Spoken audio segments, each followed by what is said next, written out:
He told her she was an embarrassment. He told her that her cheap clothes and quiet demeanor would ruin his reputation among the elite. For 5 years, Marcus hid his wife Lana in the shadows, treating her like a maid in their own home while he played the bachelor billionaire in public. But on the night of the Obsidian Gala, the most exclusive event in Manhattan, Marcus made a fatal mistake. He thought he left his shame at home. He didn't realize that the woman walking down the grand staircase, dripping in diamonds and silencing the entire room, wasn't a stranger. It was the wife he never bothered to truly know, and she was about to destroy him. The rain battered against the floor-to-ceiling windows of the penthouse at 432 Park Avenue, one of the most prestigious addresses in New York City. Inside, the silence was louder than the storm. Lana Sterling sat at the long mahogany dining table, her hands folded neatly in her lap. The dinner she had spent 3 hours preparing, a delicate herb-crusted rack of lamb with truffle risotto, was cold. The candles had burned down to nubs, their wax pooling onto the silver candelabra she had polished that morning. It was 10:45 p.m. She wasn't worried. She was used to it. This was the routine. Her husband, Marcus Sterling, the CFO of the chaotic but lucrative Titan Investment Group, lived on a schedule that did not include her. When the heavy oak front door finally clicked open, Lana didn't flinch, but her heart gave that familiar, painful squeeze. She heard the heavy footsteps, the jingle of keys being tossed into a crystal bowl, and the sharp exhale of a man who believed the weight of the world rested on his bespoke Italian suit. Marcus walked into the dining room, loosening his silk tie. He didn't look at her. He didn't look at the food. He walked straight to the wet bar in the corner and poured himself a generous glass of Macallan 25. "You're still up," he said, his back to her. It wasn't a question. It was an accusation. "I made dinner, Marcus," Lana said softly. Her voice was gentle, a stark contrast to the sharp, modern angles of the apartment. "It's your favorite." Marcus turned, taking a sip of the scotch, his eyes scanning her with a look that sat somewhere between boredom and disdain.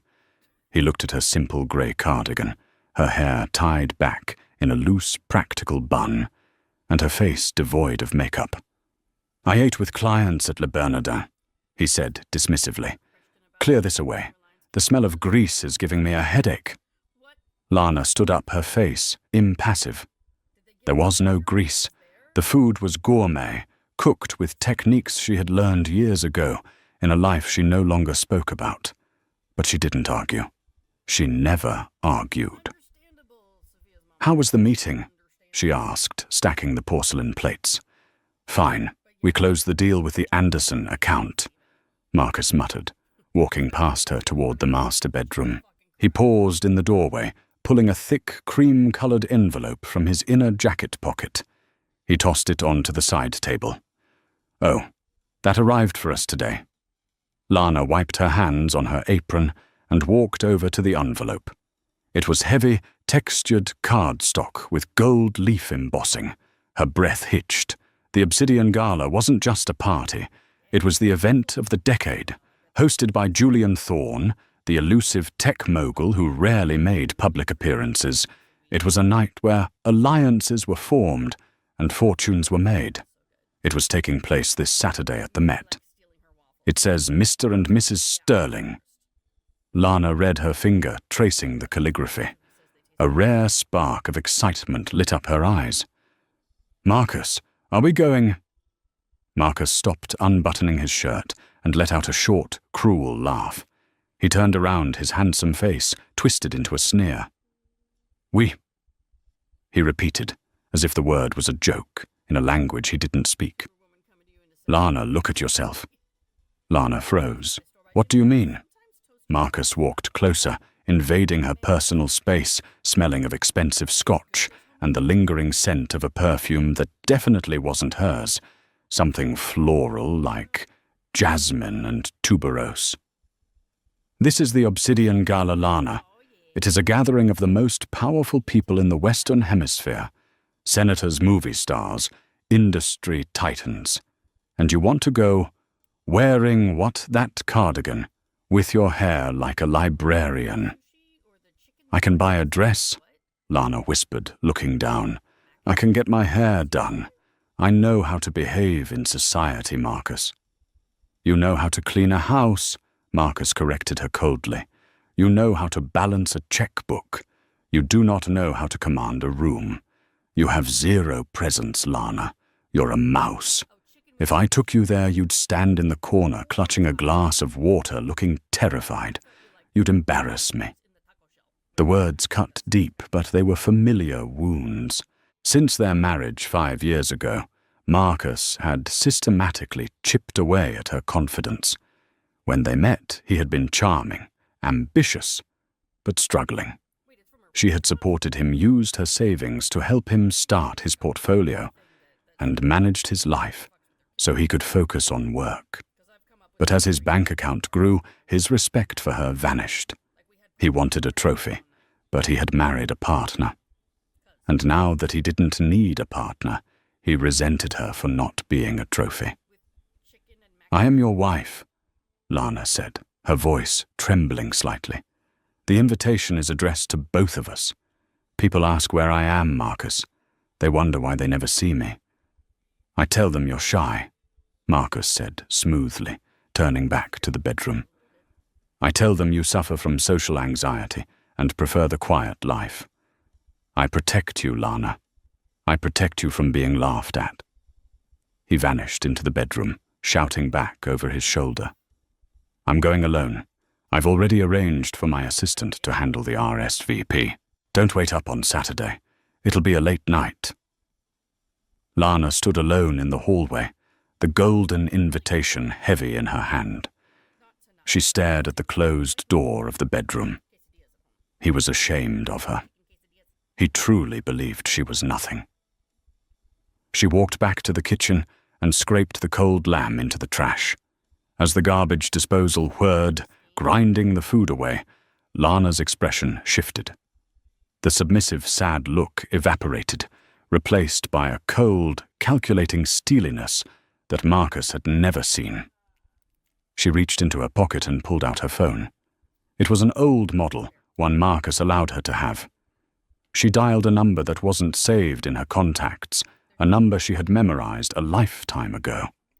It rang once, twice. Bonjour, a voice answered. It was deep rasping and sounded like it belonged to a man who had smoked cigars for 40 years. Henri, Lana said. Her voice had changed. The timid housewife tone was gone, replaced by a crisp, authoritative cadence. It's Elara. There was a stunned silence on the other end of the line. Mademoiselle Elara. My God, it has been 6 years. We thought you were dead, or worse, living in New Jersey. A tiny, genuine smile touched Lana's lips. I need a favor, Henri. I need a dress, and not just any dress. I need something that screams war. For when? Saturday, the Obsidian Gala. Impossible, Henri gasped. That is 3 days away. My atelier is booked out for months. The Duchess of Cambridge is waiting for a fitting. Henri.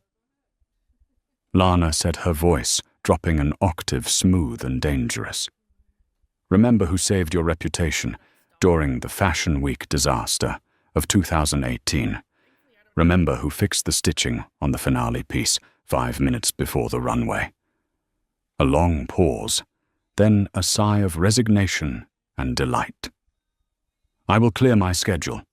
Come to the back door of the Soho studio tomorrow at midnight. Bring your measurements. And Elara, yes. It is good to hear your voice. The world has been very beige without you. Lana hung up. She looked at her reflection in the dark window. Marcus saw a mouse. He had forgotten that mice can chew through the wiring of a house and burn it to the ground. The next 2 days were a masterclass in deception. Lana played the part of the dejected wife perfectly. She ironed Marcus's tuxedo, a bespoke Tom Ford piece that cost more than most people's cars. She polished his patent leather shoes until they shone like mirrors. She even prepared him a pre-Gala detox juice, which he drank without a word of thanks. Marcus, for his part, was practically vibrating with arrogance. He spent hours on the phone, pacing the living room, bragging to his colleagues about the table he had secured near the stage. Yes, right next to Julian Thorne's table.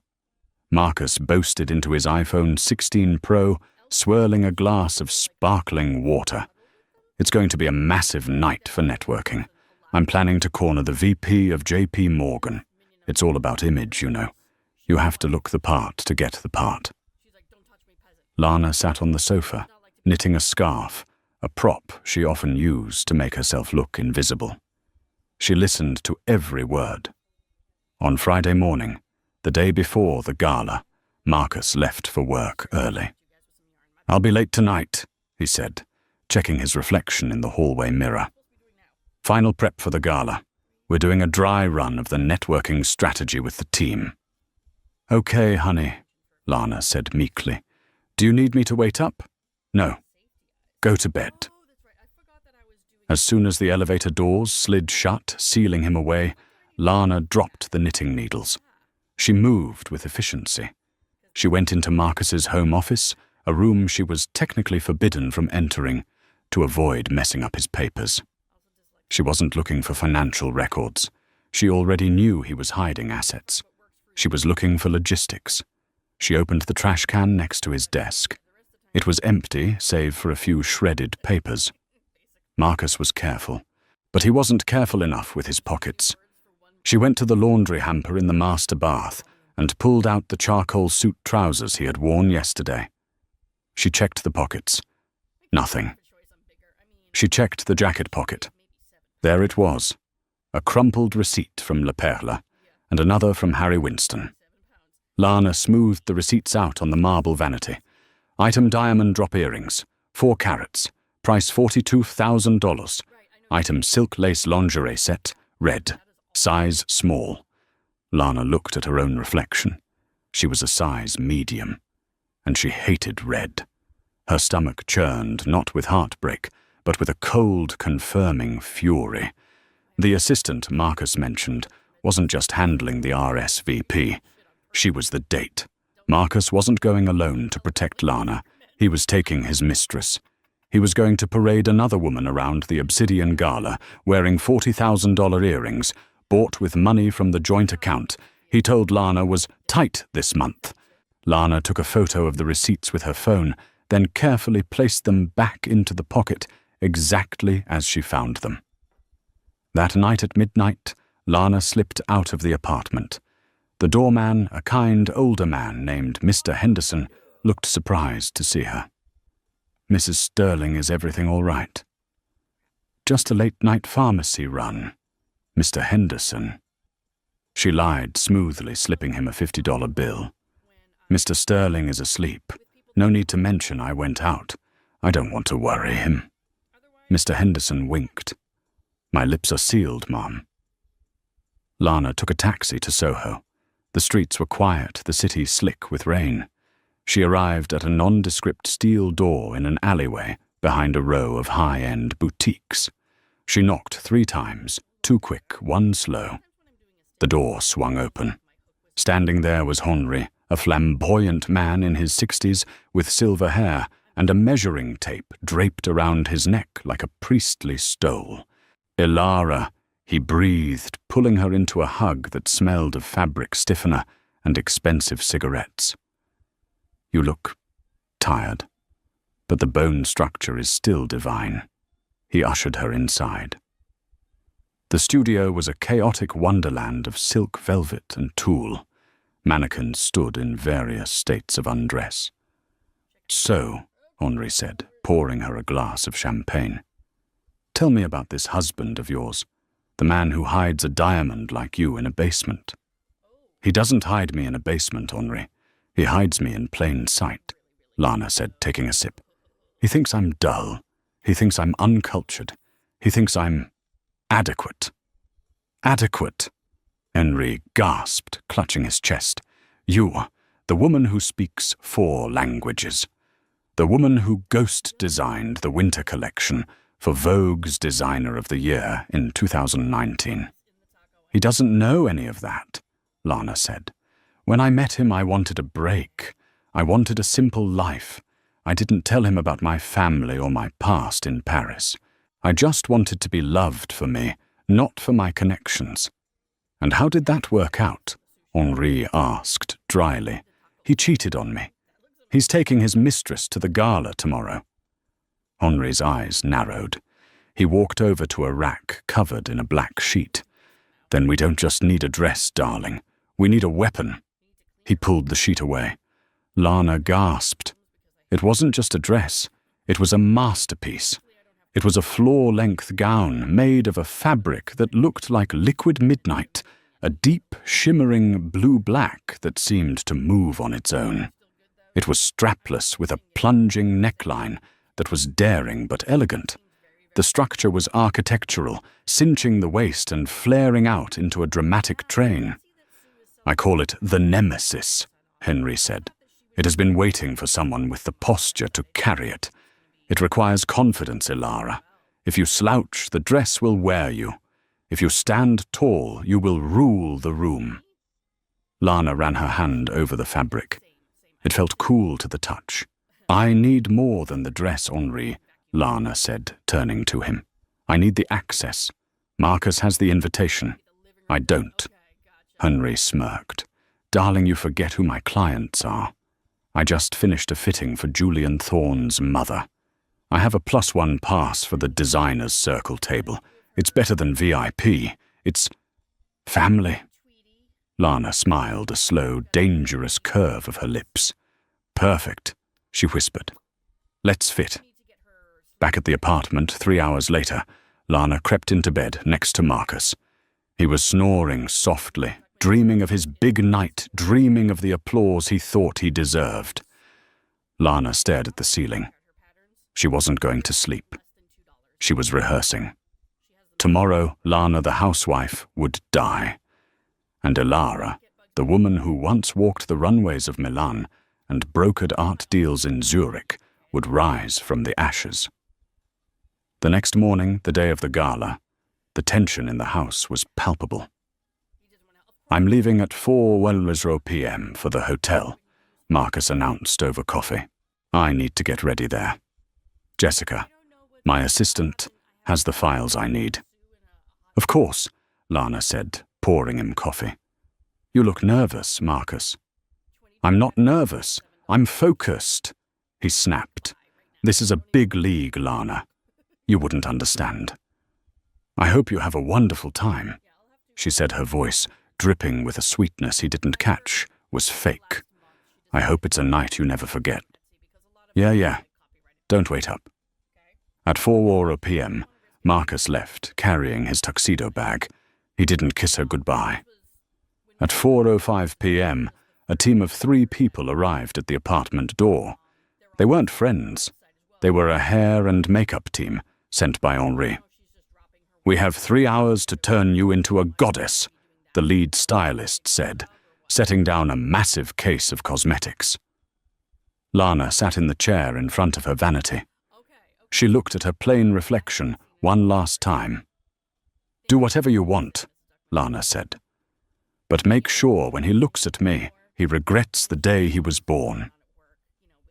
The transformation began. The Metropolitan Museum of Art was transformed into a fortress of gold and light. The Obsidian Gala was known for its impossible exclusivity. Outside, the flashbulbs of 300 paparazzi created a strobe light effect that could be seen from Central Park. The red carpet was not red tonight. It was a deep, glossy obsidian black, flanked by walls of white roses. Marcus Sterling stepped out of his leased limousine, adjusting his cufflinks. He felt like a king. Beside him, Jessica, his 24-year-old assistant and mistress, smoothed down the front of her red silk lace dress. She looked stunning in a conventional way. Blonde extensions, heavy contouring, and the 4-carat diamond earrings Marcus had bought her dangling from her ears. Smile, baby. Marcus whispered, guiding her hand onto his forearm. The photographers are to the left. Jessica beamed, soaking up the attention. They love us, Marcus. We look like a power couple. We are a power couple. Marcus corrected his ego swelling as a few cameras flashed in their direction. They weren't A-list not yet, but they were certainly C-list enough to get a few photos on the society pages. They made their way up the massive stone steps, Marcus pausing to shake hands with a minor senator and a hedge fund manager he knew. He felt a rush of adrenaline. He had left his burden at home. Lana was probably asleep by now, or watching some mindless reality TV show, completely unaware that her husband was rubbing shoulders with the masters of the universe. Inside the great hall, the atmosphere was electric. Waiters in white tuxedos drifted through the crowd with trays of champagne and caviar. The air smelled of expensive perfume and money. Marcus led Jessica toward the bar, his eyes scanning the room for Julian Thorne. "Stick close to me," he instructed Jessica. "And don't drink too much. I need you sharp when I introduce you to the board members." I know. Jessica giggled, taking a flute of champagne. "God, look at this place. It's insane. I can't believe you actually brought me." "I bring the people who deserve to be here," Marcus said, taking a sip of his drink. He glanced at the entrance. "The big names usually arrive last. We need to be ready." Suddenly, the atmosphere in the room shifted. It started near the massive entrance doors. The low hum of conversation didn't just stop. It was severed. A hush swept across the great hall like a physical wave. Even the string quartet seemed to falter for a beat. "What's going on?" Jessica asked, standing on her tiptoes. "Is it the president?" Marcus frowned, turning toward the door. "I don't know. Probably a Kardashian or something." But it wasn't a reality star. The massive doors swung open, admitting the cool night air and the distant roar of the crowd outside, which had suddenly turned into a frenzy of screaming. A woman stood at the top of the internal staircase. She was alone save for a silver-haired man in an eccentric velvet suit who walked 2 steps behind her like a royal guard. She wore a dress that defied physics. It was the color of a moonless night, a structure of sharp architectural lines that plunged dangerously low in the front and hugged a silhouette that was nothing short of perfection. The fabric shimmered, as if it were wet, catching the light of the chandeliers. A slit ran up the side, revealing a leg that seemed to go on for miles, ending in a heel encrusted with black crystals. Her hair, usually pulled back in a severe bun, was now a cascading waterfall of dark chocolate waves that rested on one shoulder. Her makeup was sharp, a smoked-out eye, and a blood-red lip that looked dangerous. But it was her jewelry that made the room gasp. Around her neck was the Star of the North, a necklace of sapphires and diamonds that was rumored to be in a private vault in Geneva. It wasn't just expensive, it was priceless. Marcus squinted. The woman looked familiar, the curve of her jaw, the way she held her head high. It was hauntingly familiar. "Who is that?" Jessica whispered, her voice laced with sudden, sharp jealousy. "She looks like a villain from a movie." The woman began to descend the stairs. She didn't walk, she glided. Every step was deliberate, a masterclass in poise. The crowd parted for her, naturally creating a wide path, as if she were royalty. As she reached the bottom step, the light hit her face, fully. Marcus dropped his champagne glass. It shattered on the marble floor, the sound exploding in the silence like a gunshot. Champagne splashed onto his tuxedo trousers and onto the hem of Jessica's dress. But Marcus didn't move. He couldn't breathe. His brain was trying to reject the information. His eyes were feeding it. It's not her. It can't be her. She's at home. She's in her pajamas. She's a mouse. But the woman turned her head slightly. her dark eyes scanning the room with a look of bored superiority. For a split second, her gaze locked onto his. There was no warmth, no recognition of him as her husband. There was only a cold, predatory amusement. It was Lana, but it wasn't the Lana he knew. This was a stranger wearing his wife's face. "Marcus," Jessica hissed, wiping champagne off her leg. "What the hell is wrong with you? You ruined my dress." Marcus couldn't speak. He pointed a shaking finger at the woman in the black dress. That's who?" Jessica snapped, looking at the woman who was now being approached by 3 different billionaires. "That's my wife," Marcus whispered, the color draining from his face. Jessica froze. She looked at Lana, then down at her own red lingerie-style dress, then back at Lana. "The mouse. That is the mouse you told me about, the one who clips coupons." Marcus didn't answer. He watched as Henri, the silver-haired man, leaned in and whispered something to Lana. She threw her head back and laughed, a rich, throaty sound that Marcus had never heard in 5 years of marriage. The room was buzzing now. Everyone was asking the same question. "Who is she?" Marcus felt a cold sweat break out on his forehead. He had told everyone his wife was sick. He had told everyone she was socially awkward. And now she was standing in the center of the most exclusive room in New York, looking like she owned the building. "I have to stop this," Marcus stammered. Panic was setting in. If his clients saw her, if they realized he had lied, if they realized this was the woman he was cheating on. "She's going to make a scene," Marcus said more to himself than Jessica. "She's followed me here to embarrass me. She's going to scream at us." He started to push through the crowd, his face red with a mix of fear and anger. He had to control her. He had to get her out of here before she opened her mouth. "Lana!" he hissed under his breath, shoving past a waiter. But he couldn't get close. As soon as he moved within 20 feet of her, a wall of people blocked him. Not security guards, but admirers. "Excuse me," a tall man said, blocking Marcus's path. It was Carter Vance, the CEO of Vance Media, a man Marcus had been trying to get a meeting with for 3 years. Carter didn't even look at Marcus. His eyes were fixed on Lana. "Wait your turn, pal. We're all trying to meet her." Marcus stood stunned. He was being boxed out of his own wife's orbit by the very people he was desperate to impress. He watched helpless as Lana accepted a glass of champagne.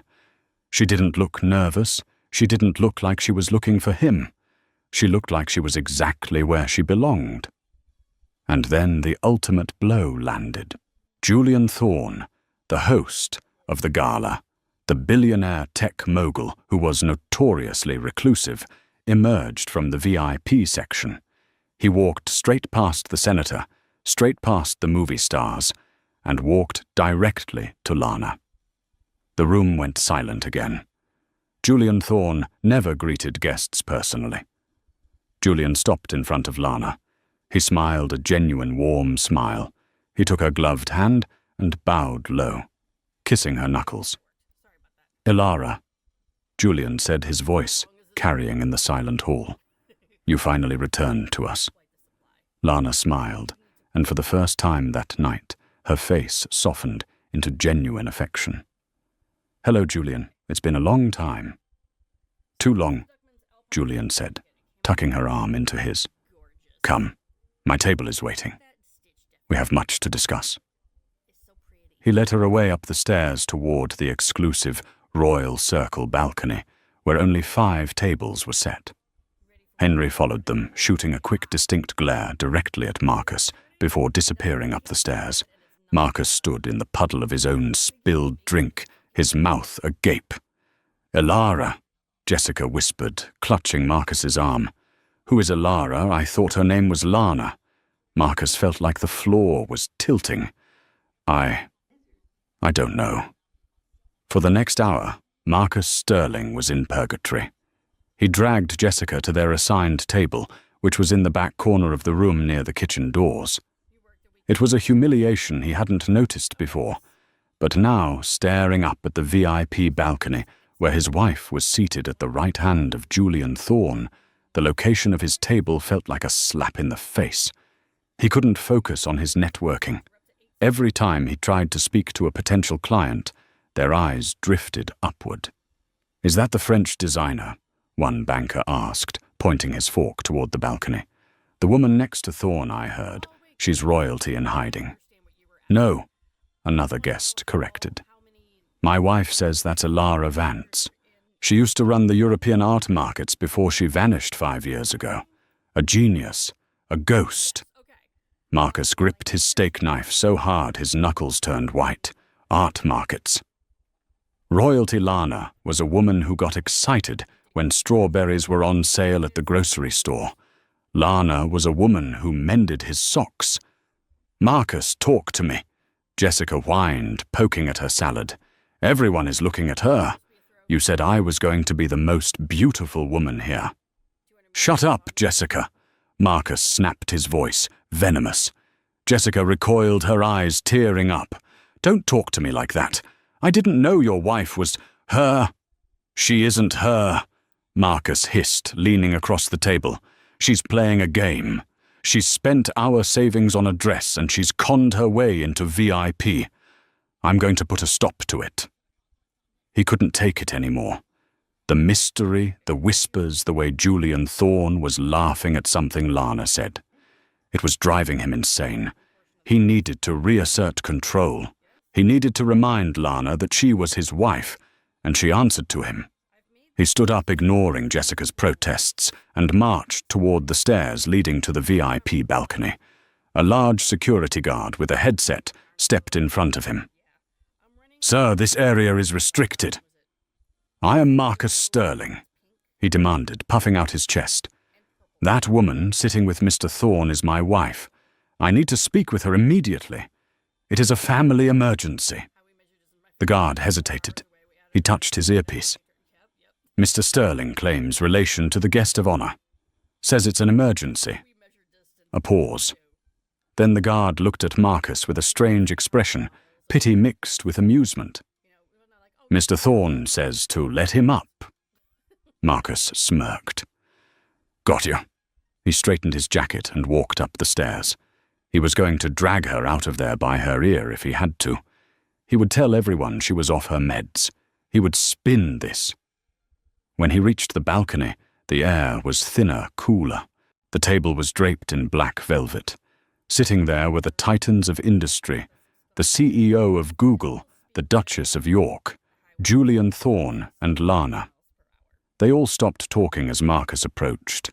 Lana held a crystal glass of red wine. She didn't look up as he arrived at the table. She was listening intently to the Duchess. "Lana," Marcus said, his voice booming. He tried to sound authoritative, but it came out shrill. "What the hell do you think you're doing?" The table went deadly silent. Julian Thorne set down his fork. His eyes were like chips of ice. Lana slowly turned her head.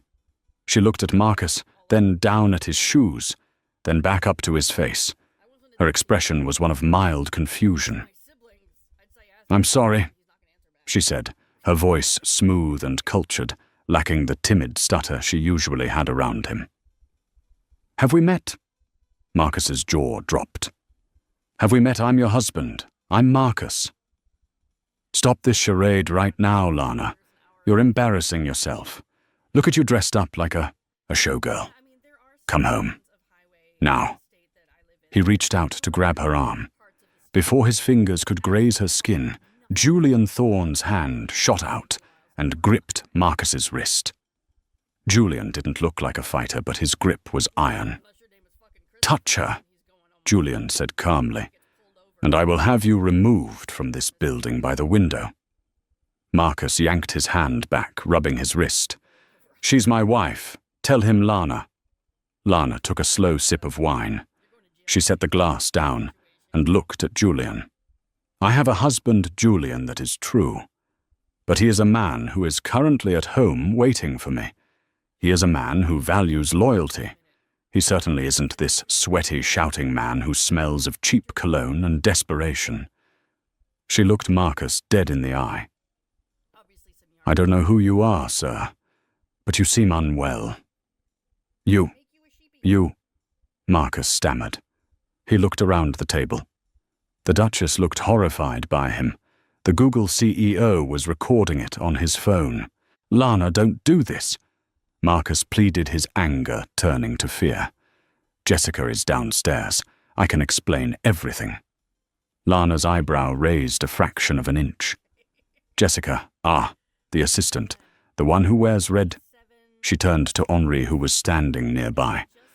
Henri, didn't we see a girl in a red dress spilling champagne on herself downstairs? It was quite tragic. Indeed, madame, Henri said dryly. Very discount. The table chuckled. Marcus felt the blood rushing to his ears. She was denying him. She was erasing him. You're insane, Marcus whispered. Wait until we get home. I'll cancel your credit cards. I'll throw you out on the street. Julian Thorne stood up. He was 6'4", towering over Marcus. Mr. Sterling, Julian said, I think it is time you left, but before you go, you should know something. What? Marcus spat. You work for Titan Investment Group, correct? I'm the CFO, Marcus said defiantly.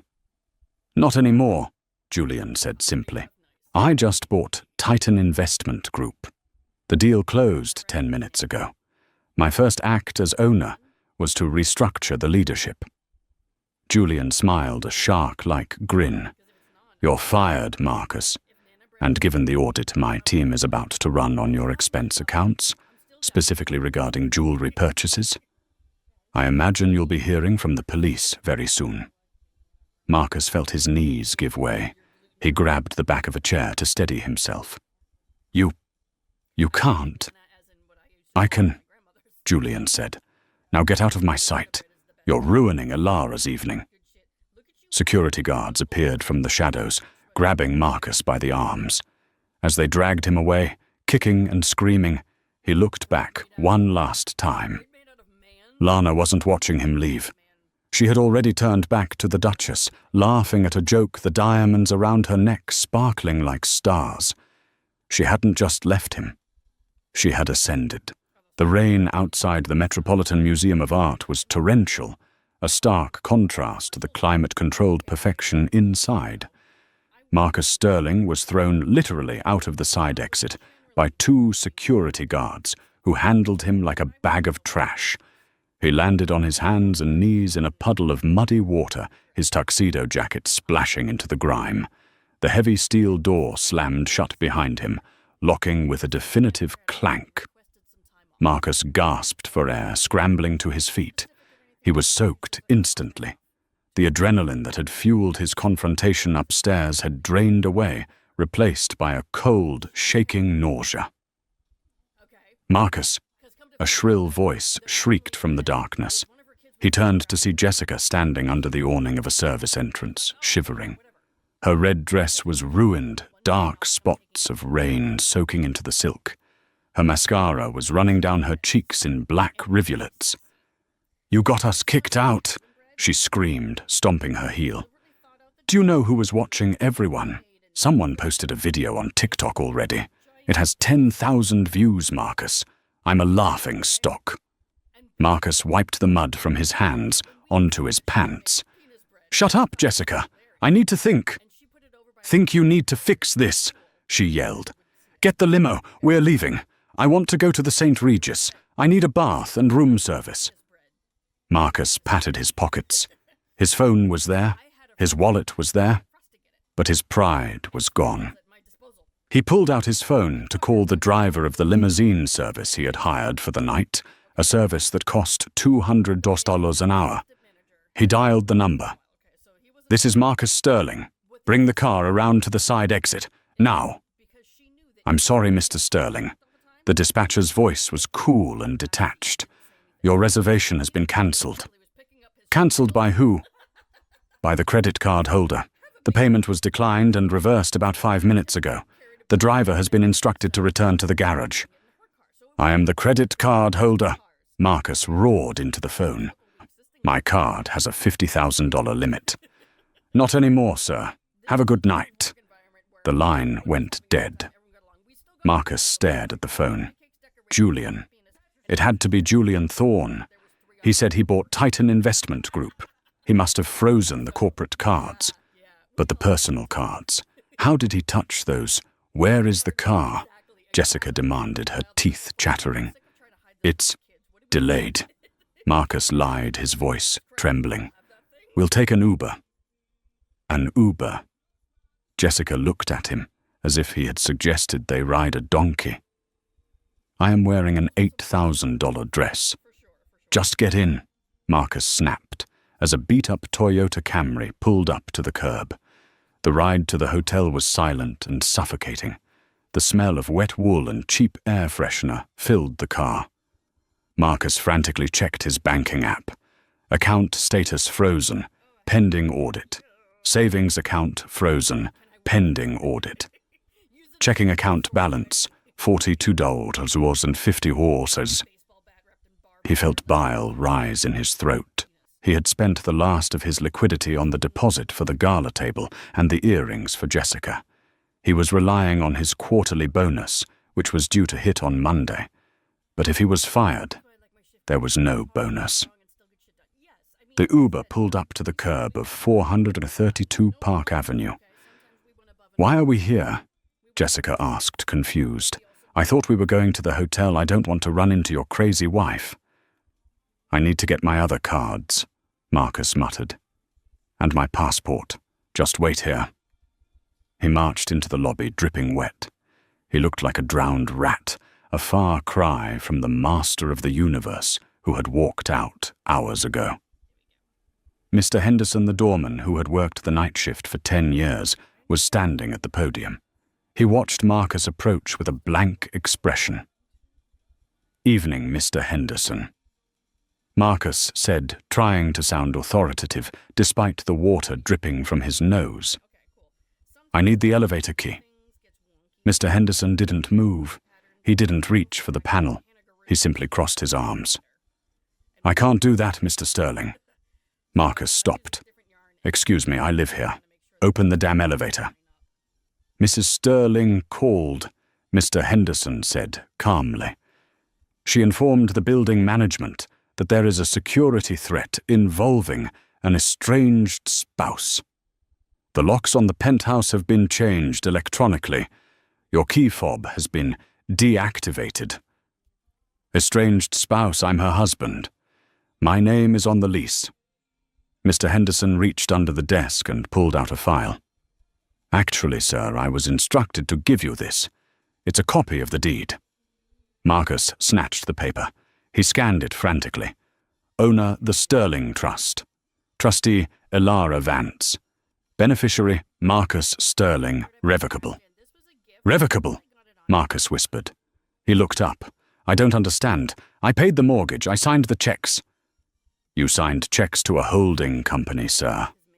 Mr. Henderson said, his voice dropping to a sympathetic but firm tone. Mrs. Sterling owns the building, not the apartment. The building. Marcus felt the room spin. She owns 432 Park Avenue, the entire skyscraper. You need to leave Mr. Sterling. Mr. Henderson said, nodding toward the door. Before I call the police, you are trespassing. Marcus stumbled backward. He turned and ran out the revolving doors back into the rain. He ran to the Uber. Jessica rolled down the window. Well, did you get the money? Jessica! Marcus gasped, leaning on the car door. We have a problem. I can't get in. We need to go to your place. Just for tonight. Jessica looked at him. She looked at the desperate, wet panic in his eyes. She looked at the phone in her hand, which was blowing up with texts from her friends, linking the video of him getting thrown out of the gala. OMG, is that your boyfriend getting dragged out by security, LOL. He's fired. Twitter says he's being investigated for fraud. Jessica looked at Marcus. The illusion was gone. The power, the money, the prestige, it was all smoke. And without the smoke, Marcus was just a mean 45-year-old middle manager with a receding hairline and a bad temper. "My place is small, Marcus," she said coldly. "There's no room for you." "What, Jessica? I bought you those earrings, I bought you that dress. I just need a place to sleep." Jessica reached up and unclipped the diamond earrings. She tossed them onto the wet pavement. "Keep them. I checked the receipt you left on the dresser. They're lab-grown. You told me they were natural." "Jessica." "Driver, go," she said. The window rolled up.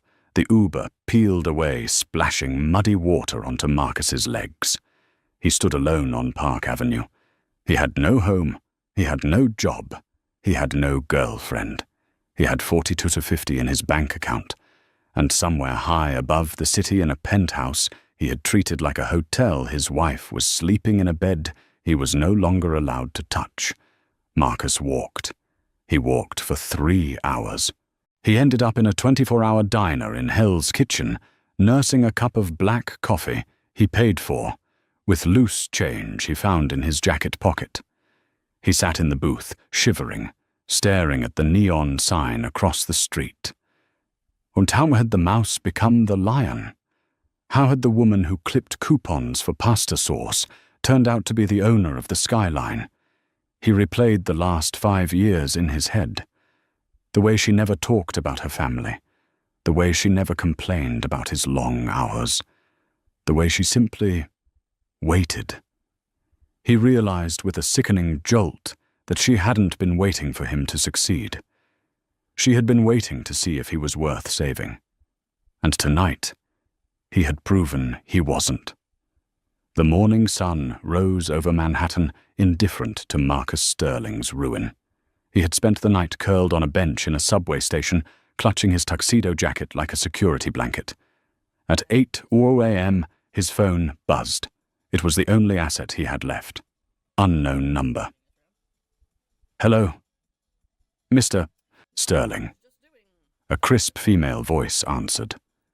"This is Abigail Roth, General Counsel for Vance International. Ms. Vance has authorized a brief meeting to finalize the terms of your separation and explain the current status of your housing and employment. Please report to 1 World Trade Center Suite 8800 at 9100 a.m. sharp." Marcus used his last remaining digital cash for the subway.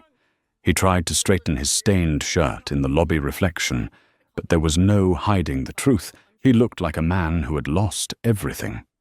The elevator ride to the 88th floor felt like an ascent to judgment.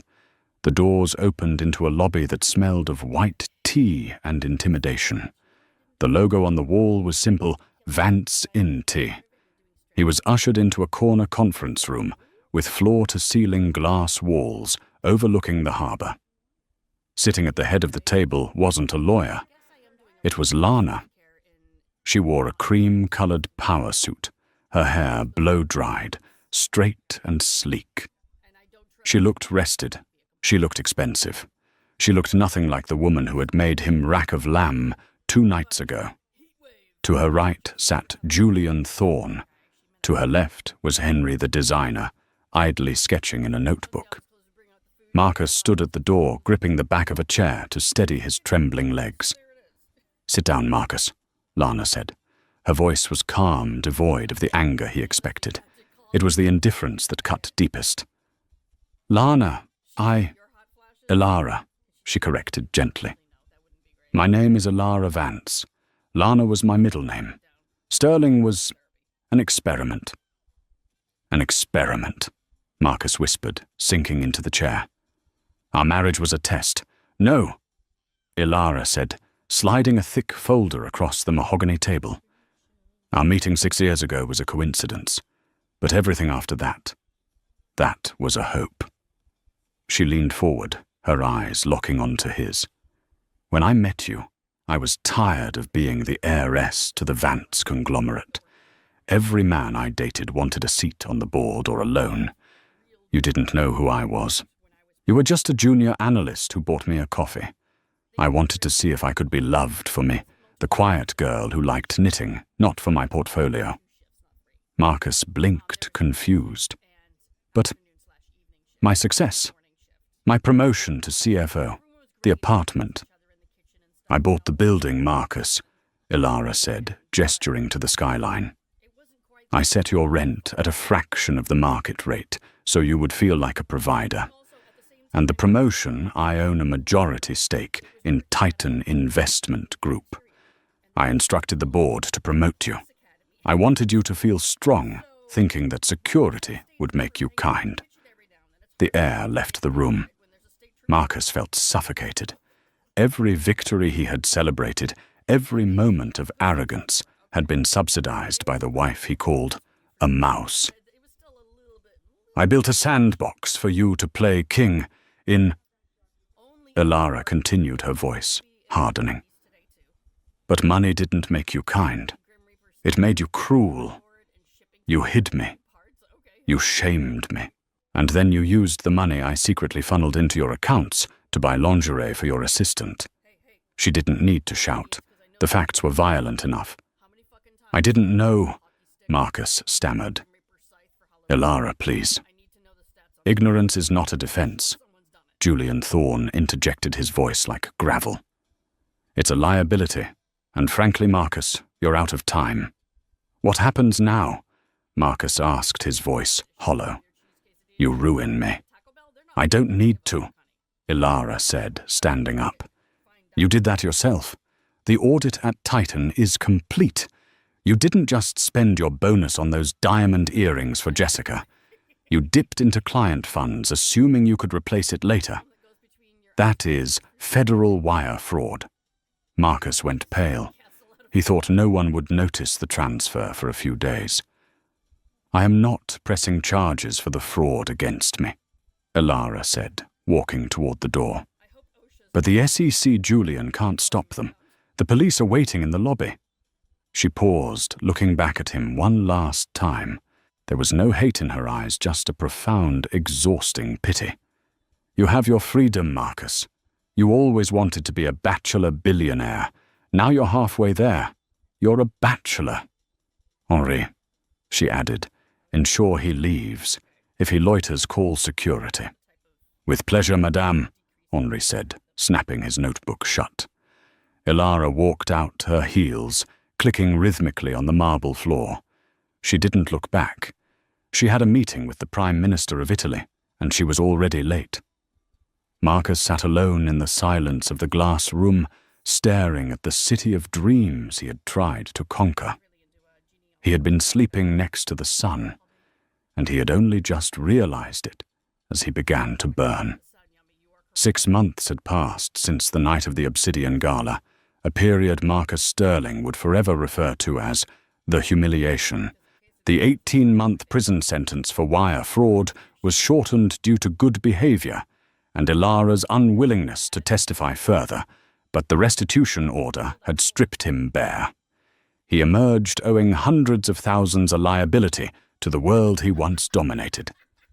Now he was just Marcus, not Marcus Sterling, CFO. It was a cold Tuesday afternoon in November. Marcus adjusted the collar of his ill-fitting bright green uniform. The shirt stained with milk foam and the scent of burnt coffee was the new measure of his worth. Order up soy latte, extra foam, table 3. The manager, a 20-year-old named Kyle, yelled. Marcus grabbed the cup and walked it over to a group of young finance analysts. They were dressed in sharp suits, laughing over an iPad displaying stock tickers. He recognized the confident swagger. It was his younger self. Here you go, Marcus muttered, placing the cup down. One of the analysts didn't look up, only waved his hand dismissively. I said oat milk, buddy. This smells like soy. Take it back and get it right. Marcus's hands trembled. The insult delivered with casual cruelty felt like a physical blow. It was the same tone, the same dismissal he had used on Lana for 5 years, whenever she failed to meet his standards. He was living the karma of every condescending glance and every callous word he had ever spoken to his wife. I apologize, Marcus stammered, grabbing the cup. I'll fix it. You better, the young man snapped, already turning back to his colleagues. It's not rocket science. Marcus wiped his hands on his apron, feeling the familiar burning shame. He knew he deserved this. Every rude customer, every moment of utter invisibility, was a mirror reflecting the man he had been. Sterling, back to work, Kyle barked. As Marcus walked behind the counter, the television mounted in the corner flashed a familiar face. The volume was up slightly, overriding the cafe's indie music. And in cultural news, the elusive fashion mogul and philanthropist Ilara Vance has just announced the grand opening of the Sterling Foundation. Marcus froze. The name Sterling Foundation hit him like a physical shockwave. On the screen, Ilara was standing at a podium in front of a sleek, modern building. She was radiant in a tailored white suit, every inch the powerful figure Marcus had glimpsed at the gala. The Sterling Foundation, ironically named after her ex-husband, is dedicated to providing financial literacy and legal aid to spouses trapped in financially abusive marriages. Ms. Vance stated that she wanted to turn a painful chapter of her life into a beacon of hope for others. The camera zoomed in on Ilara's face. A reporter shouted a final question. Ms. Vance, do you harbor any ill will toward your ex-husband? Ilara smiled. It wasn't a smile of vengeance, but of profound peace. No, she said, her voice carrying clearly. I don't have any feelings toward him at all. He taught me that I am strong enough to stand alone. For that lesson I am grateful. But I have moved on. The past is a closed book. She turned to the tall, kind-looking architect standing beside her, and they shared a soft, knowing look. Marcus felt the truth of her words settle in his heart. She had used his name to symbolize her cause. He wasn't the billionaire CEO. He was the cautionary tale. The punishment wasn't the poverty or the public shame. The punishment was realizing that his presence had been her burden, and his absence was her absolute, unburdened joy. He had lost everything because he never appreciated the immense fortune he already had. Sterling, Kyle yelled, shattering the moment. Get that oat milk done. Marcus slowly turned back to the counter. His shoulders slumped. He grabbed the cup. He was just a small man in a green uniform, lost in a city that had forgotten his name, serving coffee to the kind of men he used to be. The sun had set on Marcus Sterling, and now it was simply Ilara's time to shine. And that is the story of how Marcus Sterling learned the hardest lesson of all: you never truly know who you are sleeping next to. He spent 5 years trying to impress strangers, only to realize he was married to the most powerful person in the room, and he treated her like she was nothing. It's a brutal reminder that arrogance is a blindfold. Marcus thought he was the main character, but in reality, he was just the villain in Lana's origin story. What do you think? Did Marcus deserve his fate, or was Ilara's revenge too harsh? And have you ever been underestimated by someone who later regretted it?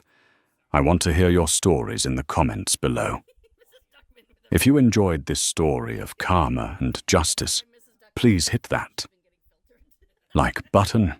It really helps the channel. And don't forget to subscribe and turn on the notification bell so you never miss a new story. We upload new drama every week. Thanks for listening.